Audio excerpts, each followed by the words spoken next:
Hello dear student, તો last વિડીયોમાં આપણે 11 થી 20 એમસીક્યુ નું સોલ્યુશન કર્યું હતું. હવે આપણે આ વિડીયોમાં 21મા એમસીક્યુ થી શરૂઆત કરીશું. ચલો, તો 21મા એમસીક્યુ આપણને આપ્યો છે ચતુર્થ કક્ષાના વિકલ સમીકરણના વ્યાપક ઉકેલમાં સ્વેર અચળોની સંખ્યા ખાલી જગ્યા થશે. હવે દેખો, અહીંયા ઉકેલ કયો કયો છે, આપણને વ્યાપક અને સ્વેર અચળની વાત કરી છે અને કક્ષા કેટલી કહી છે, ચતુર્થ. તો જેટલી કક્ષાવાળું વિકલ સમીકરણ એટલા એની અંદર સ્વેર અચળોની સંખ્યા. પણ કયા ઉકેલમાં?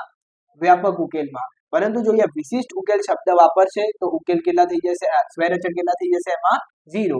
પરંતુ અહીંયા વ્યાપક ઉકેલ છે તો માટે જેટલી કક્ષા એટલા જ સ્વેર અચળો. તો અહીંયા કેટલી કક્ષા હતી, ચતુર્થ કક્ષા, એટલે કેટલો થઈ જશે આન્સર 4. ઓકે, ચલો નેક્સ્ટ એમસીક્યુ આપણને આપ્યો છે વિકલ સમીકરણ y log y dx - x dy બરાબર 0 નો વ્યાપક ઉકેલ ખાલી જગ્યા છે.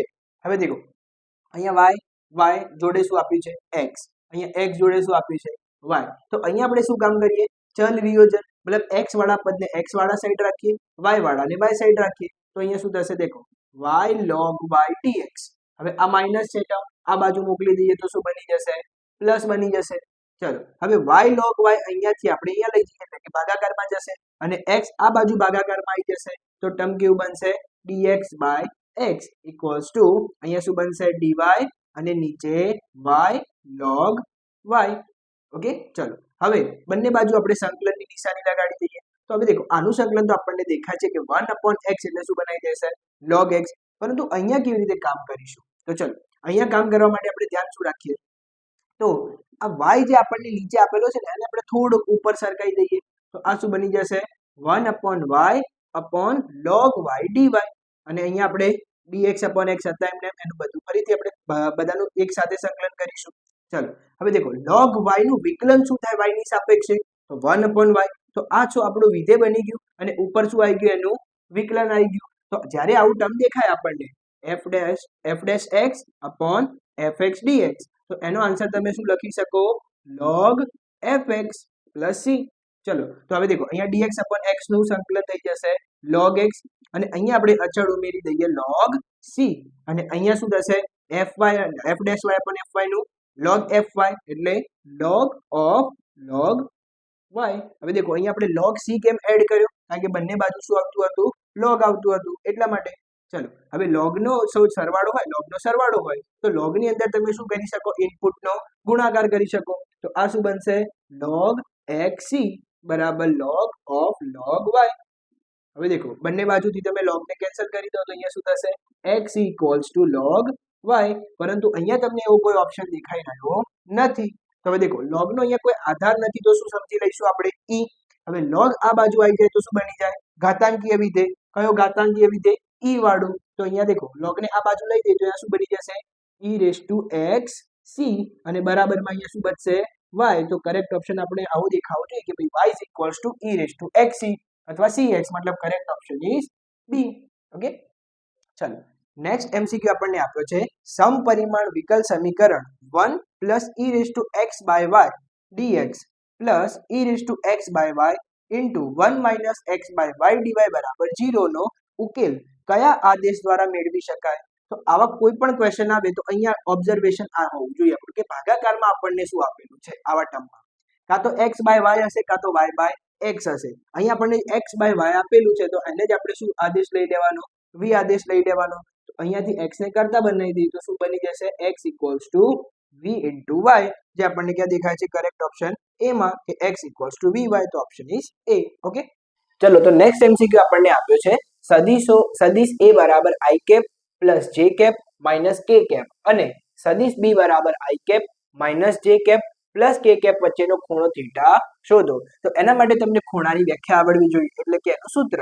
તો સૂત્ર શું હતું, તો cos θ બરાબર સદિશ a ડોટ સદિશ b અપોન સદિશ a નો માનાંક ઇન્ટુ સદિશ b નો માનાંક. તો સૌથી પહેલા આપણે બંનેની ડોટ પ્રોડક્ટ ફાઇન્ડ કરી દઈએ. તો સદિશ a ડોટ b કેવી રીતે મળશે આપણને, તો કોરસ્પોન્ડિંગ ઘટકનો ગુણાકાર. તો અહીંયા 1 અને 1 એટલે 1, અહીંયા +1 * -1 એટલે -1, અહીંયા -1 * +1 એટલે -1. તો 1 થી 1 કેન્સલ, તો ડોટ પ્રોડક્ટ કેટલી બની, -1. હવે નીચે બંનેનો શું જોઈશે, માનાંક. તો માનાંક શોધી લઈએ. તો દેખો માનાંક સદિશ a કેટલો થશે, તેના અદિશ ઘટકોનો વર્ગ કરીને સરવાળો અને એનું વર્ગમૂળ. તો અહીંયા દેખો 1 છે, અહીંયા પણ 1 અને અહીંયા -1 છે, પણ વર્ક કરશો તો એ પણ પોઝિટિવ. તો 1 1 + 1 + 1 એટલે ટોટલ કેટલા બની જશે 3. ચલો એવી રીતે સદિશ b નો માનાંક ફાઇન્ડ કરતો તો કેટલો થશે? અહીંયા પણ 1 - 1 અને 1 જ છે, તો ફરીથી એનો વર્ક કરીને સરવાળો કરશો તો આન્સર ફરીથી કેટલો મળશે આપણને? વર્ગમૂળમાં 3. તો cos θ શું બન્યો અહીંયા? સદિશ a ડોટ b આપણે લાયા -1 અને નીચે બંનેના માનાંકનો ગુણાકાર એટલે √3 * √3 એટલે બનાવી દેશે 3. તો અહીંયાથી આપણે જો થીટાને કરતા બનાવીએ તો શું થશે? cos inverse -1/3. હવે ઘણા વિદ્યાર્થીઓના મગજમાં એવું આવશે કે ભાઈ cos તો યુગ્મ વિધેય છે, તો માઇનસ ને ગળી જશે, તો cos ઇનવર્સ 1/3 એટલે કે ઓપ્શન સી સાચો બનવો જોઈએ. પરંતુ વિધેય cos યુગ્મ છે, cos ઇનવર્સ માટે આપણે એવું કામ કરી શકતા નથી. તો અહીંયા શું યાદ રાખીશું આપણે કે જો cos ઇનવર્સ -x હોય તો તમે એને શું લખી શકશો? Pi minus cos inverse x. તો આને આવી રીતે લખી શકાય, pi minus cos inverse x અને x ની જગ્યાએ આપી છે આપણને 1/3. તો આ આપણો ખૂણો સાચો બનવો જોઈએ, જે આપણને દેખાય છે ઓપ્શન બી માં. ઓકે, ચાલો જો સમાંતર બાજુ ચતુષ્કોણની પાસેની બાજુઓ સદિશો સદિશ a બરાબર i cap - j cap +3k cap અને સદિશ b બરાબર 2i cap -7j cap +k cap હોય તો તેનું ક્ષેત્રફળ શોધો. હવે દેખો ક્ષેત્રફળ માટેનું તમને સૂત્ર આવડવું જોઈએ કે જો સમાંતર બાજુ ચતુષ્કોણનું ક્ષેત્રફળ શોધવું હોય અને પાસેની બાજુઓ સદિશ રૂપે આપેલી હોય તો એનું ક્ષેત્રફળ એટલે એ બંને સદિશના ક્રોસ પ્રોડક્ટ કરીને માનાંક લઈ લેવાનું. તો ચલો સૌથી પહેલા આપણે બંનેની ક્રોસ પ્રોડક્ટ શોધી નાખીએ. તો ક્રોસ પ્રોડક્ટ એટલે ijk વાળો નિશ્ચાયક લઈશું. ચલો હવે સદિશ a, તો સદિશ a ના અહીંયા અદિશ ઘટકો લખીશું આપણે 1 -1 અને 3. એવી રીતે સદિશ b ના લખીશું તો 2 -7 અને 1. ચલો હવે એને સોલ્વ કરવા માટે પહેલી હારથી એનું વિસ્તરણ આપીશું એટલે i cap - j cap + k cap. ચલો હવે i થી વિસ્તરણ કરો તો અહીંયા પહેલી હાર અને પહેલા સ્તંભને છુપાઈ લઈશું તો અહીંયા શું બનશે? -1 અને અહીંયા ગુણાકાર કરશો એટલે માઇનસ પ્લસ 7 × 3 એટલે 21 એટલે -1 + 21. ચલો એવી રીતે જે કેપ માટે કામ કરો એટલે પહેલી હાર બીજો સ્તંભ તો એને છુપાઈ લઈશું તો અહીંયા 1 અને અહીંયા થશે -6. ચલો એવી રીતે લાસ્ટ માટે તો -7 અને અહીંયા થશે +2. ચલો તો આને સાદું રૂપ આપીએ તો 21 માંથી 1 જશે એટલે 20 i કેપ. અહીંયા 1 - 6 એટલે -5 અને આગળનું માઇનસ એટલે +5. ચલો પછી -7 + 2 એટલે -5 k કેપ. તો આ બની ગયો આપણો સદિશનો ક્રોસ પ્રોડક્ટ. હવે એનો શું શોધી લઈએ આપણે? માનાંક શોધી લઈએ. ચલો તો માનાંક શોધવા માટે એના અદિશ ઘટકોનો વર્ગ કરીને સરવાળો એટલે 20 નો વર્ગ વત્તા 5 નો વર્ગ વત્તા -5 નો વર્ગ. ચલો 20 નો વર્ગ એટલે 400. ચલો 5 નો વર્ગ એટલે 25. અહીંયા 5 નો વર્ગ એટલે 25. તો અહીંયા કેટલા થઈ ગયા? દેખો 450. કેટલા બની ગયા? 450. હવે દેખો 450 ને તમે શું લખી શકશો? તો 225 × 2. ચલો તો 225 નું વર્ગમૂળ જો તમે બહાર નીકાળી દો તો કેટલું બની જશે? 15 અને વર્ગમૂળમાં શું બચશે? 2. તો હવે આપણું ક્ષેત્રફળ કેટલું થઈ ગયું? 15 / 2 જે આપણને દેખાય છે ઓપ્શન સી માં. ઓકે, તો હવે નેક્સ્ટ એમસીક્યુ આપણને આપ્યો છે i cap dot j cap cross k cap plus j dot i cross k plus i dot j cross k. હવે દેખો એના માટે તમને આ સાયકલ આવડવી જોઈએ. આ કોના માટે યુઝ કરીશું? તો આપણે આ યુઝ કરીશું ક્રોસ પ્રોડક્ટ માટે કે i થી j જાઓ તો તમને આન્સર શું મળશે? k. j થી k જાઓ તો આન્સર શું મળશે? i અને k થી i જાઓ તો આન્સર શું મળશે? j. પરંતુ જો તમે આ સિક્વન્સને રિવર્સ ઓર્ડરમાં ચલાવશો એટલે કે જો ઊંધા જશો તો આન્સરમાં માઇનસ લેવું પડશે. ચલો અહીંયા શું આપ્યું છે આપણને? j ક્રોસ k મતલબ j થી k ગયા તો આન્સર શું બનશે? એનો i બનશે. મતલબ i cap dot i cap plus j cap as it is. હવે દેખો i ક્રોસ k મતલબ અહીંયા જો k થી i જતા આપણે તો આન્સર શું મળતો? j cap. પરંતુ અહીંયા શું થઈ રહ્યું છે? આપણે i થી k જઈ રહ્યા છીએ તો આન્સર શું આવશે એનો? -j cap plus j cross k મતલબ j થી k જઈશું તો આન્સર શું બનાવશે? ફરીથી i કેપ બનાવશે. ઓકે, ચલો હવે i cap dot i cap શું બનાવશે? 1. અહીંયા શું બનશે? j cap dot j cap એટલે -1 અને i cap dot i cap એટલે ફરીથી +1. તો અહીંયા 1 થી 1 કેન્સલ તો આન્સર શું બનશે? 1 જે આપણને દેખાય છે ઓપ્શન એ માં. ઓકે, ચલો નેક્સ્ટ એમસીક્યુ આપણને આપ્યો છે સદિશ i cap -2j cap +3k cap ના દિક કોસાઇન શોધો.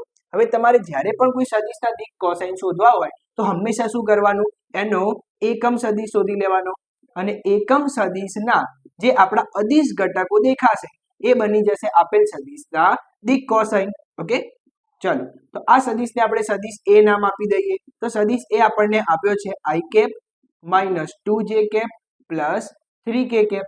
ઓકે, અને આપણે આનું પહેલા શું કરી નાખીએ, એકમ સદિશ શોધી નાખીએ એટલે કે a કેપ એટલે સદિશ અને નીચે એનો માનાંક.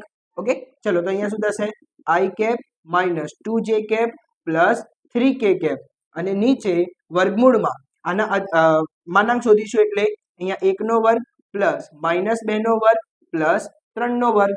તો અહીંયા થશે 3 નો વર્ગ 9 -2 નો વર્ગ 4 એટલે 13 અને 1 14 અને એને બધાને સેપરેટ આપી દઈએ. તો અહીંયા શું બનશે, 1/14 i cap -2/14 j cap +3/14 k cap. તો આના અદિશ ઘટકો કયા કયા બન્યા, 1/14 -2/14 અને 3/14 જે આપણને દેખાય છે ઓપ્શન એ માં. ઓકે, તો હવે નેક્સ્ટ એમસીક્યુ આપણને આપ્યો છે, જે સદિશનું માન 5 એકમ હોય અને સદિશ a બરાબર 2i cap +3j cap -k cap અને સદિશ b બરાબર i cap -2j cap +k cap ના પરિણામી સદિશને સમાંતર હોય તે સદિશ શોધો. હવે દેખો અહીંયા શબ્દ કયો વાપર્યો છે, અને પરિણામી. તો જ્યારે તમારે પરિણામી સદિશ શોધવો હોય તો ત્યારે આ બંને તમને 2 કે 3 કે ગમે એટલા સદિશ આપ્યા હોય એ બધાનો આપણે સરવાળો કરી દઈશું. તો મતલબ આ બંનેના સરવાળાથી જે નવો સદિશ બનશે એને આપણે નામ આપીએ સદિશ સી. ચલો તો હવે સદિશ સી કેવી રીતે મળશે આપણને, આ બંનેનો સરવાળો કરવાથી. તો શું બનશે, 2i કેપ + 1i કેપ એટલે 3i cap, 3j cap -2j cap એટલે 3 માંથી 2 જાય એટલે 1j cap -k cap +k cap એટલે 0. તો એને લખવાની કોઈ જરૂર નથી. હવે શું માંગ્યું છે એને, આપણે જે આ જે સદિશ બન્યો એ આ બંનેના પરિણામી જે સદિશ હશે એને સમાંતર જ હશે હંમેશા. ઓકે, હવે એવું કેમ છે, જો તમારે શીખવું હોય તો તમે નીચે કમેન્ટ બોક્સમાં જણાવશો તો આપણે એનો એક નવો વિડીયો પણ તમને લઈ આપીશું. ઓકે, ચલો હવે જે સદિશનું માન 5 એકમ હોય, હવે દેખો કે ગમે એટલા એકમ વાળો આપણે સદિશ બનાવવો હોય, ગમે એટલા માન વાળો, તો સૌથી પહેલા શું કામ કરવાનું, જે સદિશ આપેલો હોય એનો એકમ સદિશ શોધી લેવાનો. ચલો તો એકમ સદિશ શોધી લઈએ તો સદિશ અપોન એનો માનાંક, મતલબ સદિશ સી આપ્યો છે આપણને 3i કેપ +j કેપ અને નીચે એનો માનાંક શોધી લઈએ તો 3 નો વર્ગ + 1 નો વર્ગ. તો શું થઈ જશે, અહીંયા 3 નો વર્ગ 9 અને 1 નો વર્ગ 1 એટલે 10 એટલે 3 અને બંનેને નીચે અલગ અલગ આપી દઈએ તો 3/10i કેપ +1/10 j કેપ. હવે એકમ સદિશ શોધવાનું કારણ શું, તો આનો માનાંક તમે શોધશો તો કેટલો થઈ જશે, 1 એકમ. હવે મારે કેટલો જોઈતો હતો, 5. તો હવે આપણે શું કરીશું, આને 5 થી ગુણી દઈશું તો શું થશે, નવો સદિશ d મળશે જેને આપણે નામ આપીએ 5c કેપ. ચલો તો અહીંયા શું થશે, 5 થી ગુણી નાખીએ બંને ટર્મને તો શું થશે, અહીંયા 5 તારી 15 ભાગ્યા વર્ગમૂળની અંદર 10 i કેપ +5/વર્ગમૂળની અંદર 10 j કેપ. પરંતુ એવો આપણને કોઈ અહીંયા ઓપ્શન દેખાઈ રહ્યો નથી. તો દેખો અહીંયા થોડુંક ઓબ્ઝર્વેશન કે આ દરેક કે દરેક ઓપ્શનમાં a b અને d માં નીચે 2 2 2 આપેલા છે અને અહીંયા નીચે વર્ગમૂળની અંદર 51 છે, પરંતુ આપણે વર્ગમૂળમાં 51 આવ્યા નથી. તો હવે દેખો આ બધામાં વર્ગમૂળ નથી તો આપણે શું કામ કરીએ, વર્ગમૂળને દૂર કરવાનો પ્રયત્ન કરીએ. મતલબ 15/10 હતા તો એને આપણે વર્ગમૂળમાં 10/10 થી ગુણી નાખીએ. ઓકે, ચલો એવી રીતે આના માટે કામ કરીએ તો વર્ગમૂળમાં 10 અને વર્ગમૂળમાં 10 થી ગુણી નાખીએ. ચલો તો અહીંયા શું થશે, વર્ગમૂળમાં 10 ગુણ્યા વર્ગમૂળમાં 10 એટલે બનાવી દેશે 10. તો અહીંયા શું બન્યું, 15/10 અને વર્ગમૂળમાં 10 i કેપ પ્લસ અહીંયા નીચે 10 એટલે 5/10 અને વર્ગમૂળમાં 10 j કેપ.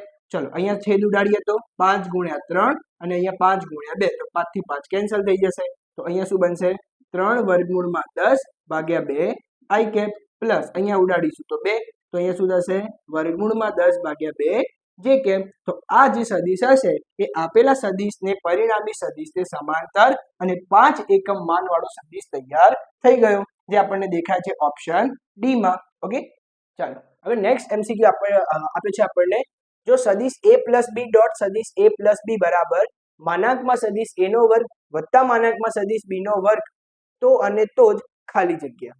મતલબ અહીંયા બે સદિશ અમને નોન ઝીરો કયા છે. ઓકે, ચલો તો હવે કેવી રીતે કામ કરીએ, તો તો અહીંયા આપણે ડાબી સાઈડથી એનું વિસ્તરણ આપવાની શરૂઆત કરીએ.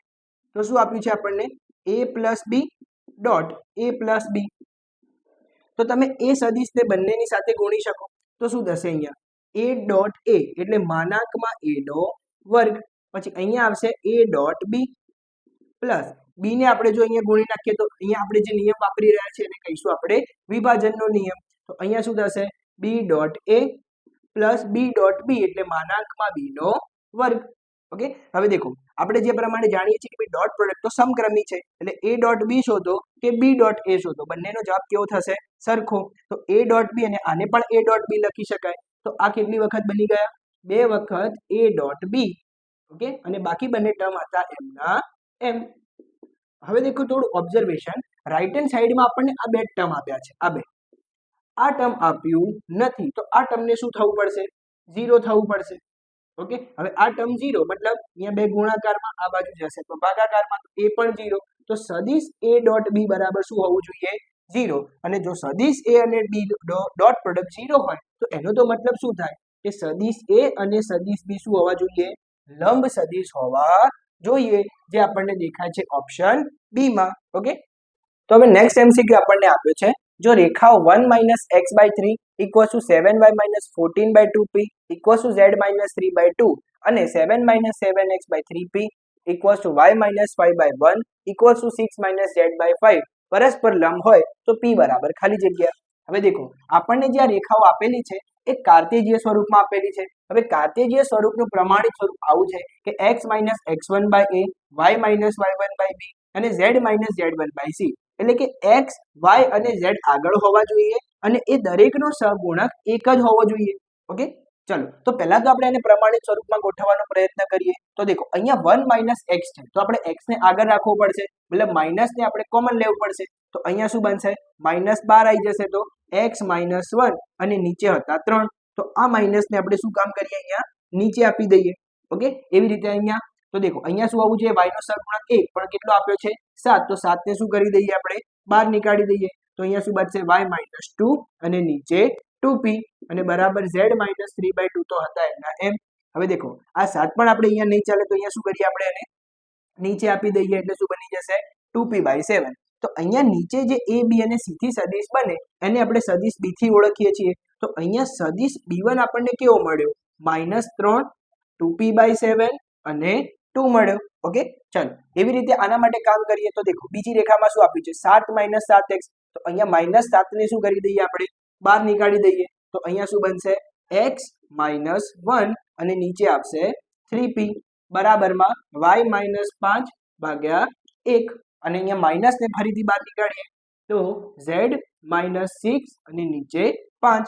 તો હવે દેખો આ -7 ને આપણે શું કરીએ? અહીંયા નીચે આપી દઈએ એટલે આવું ટર્મ બની જશે. આ માઇનસ ને પણ આપણે નીચે આપી દઈએ તો અહીંયા લાગી જશે. ચલો તો અહીંયાથી આપણને શું મળશે? b2 સદિશ મળશે. કેટલો? -3p/7 1 અને -5. ચલો તો હવે b1 અને b2 સદિશ આપણને મળી ગયા. હવે આ બંને રેખાઓ કેવી છે? પરસ્પર લંબ. અને લંબ રેખાની શરત શું હશે? તો b1 ડોટ b2 બરાબર શું થવા જોઈએ? 0 થવા જોઈએ. તો ચલો બંનેની ડોટ પ્રોડક્ટ લઈ લઈએ આપણે. b1 ડોટ b2 અને એ કેટલી હોવી જોઈએ? 0. ચલો તો ડોટ પ્રોડક્ટ માટે કોરેસ્પોન્ડિંગ ઘટકોનો ગુણાકાર. તો -3 × -3 એટલે +9 અને p/7 હતા એમના એમ. ચલો પછી 2 × 1 એટલે 2 મતલબ +2p/7 અને અહીંયા 2 × -5 એટલે -10 બરાબર 0. તો અહીંયા 7 લસા લઈ લઈએ તો અહીંયા ગુણાઈ જશે. તો 9p + 2p - 70/7 બરાબર 0. ચલો અહીંયા 7 ભાગાકારમાં આ બાજુ જશે તો ગુણાકારમાં તો 0. અહીંયા 9p અને 2p બનાવશે 11p. હવે આ -70 ને બીજી બાજુ લઈ જઈશું તો +70. તો અહીંયા p ની વેલ્યુ કેટલી થઈ ગઈ? 70/11 જે આપણને ક્યાં દેખાય છે? ઓપ્શન બી માં. ઓકે,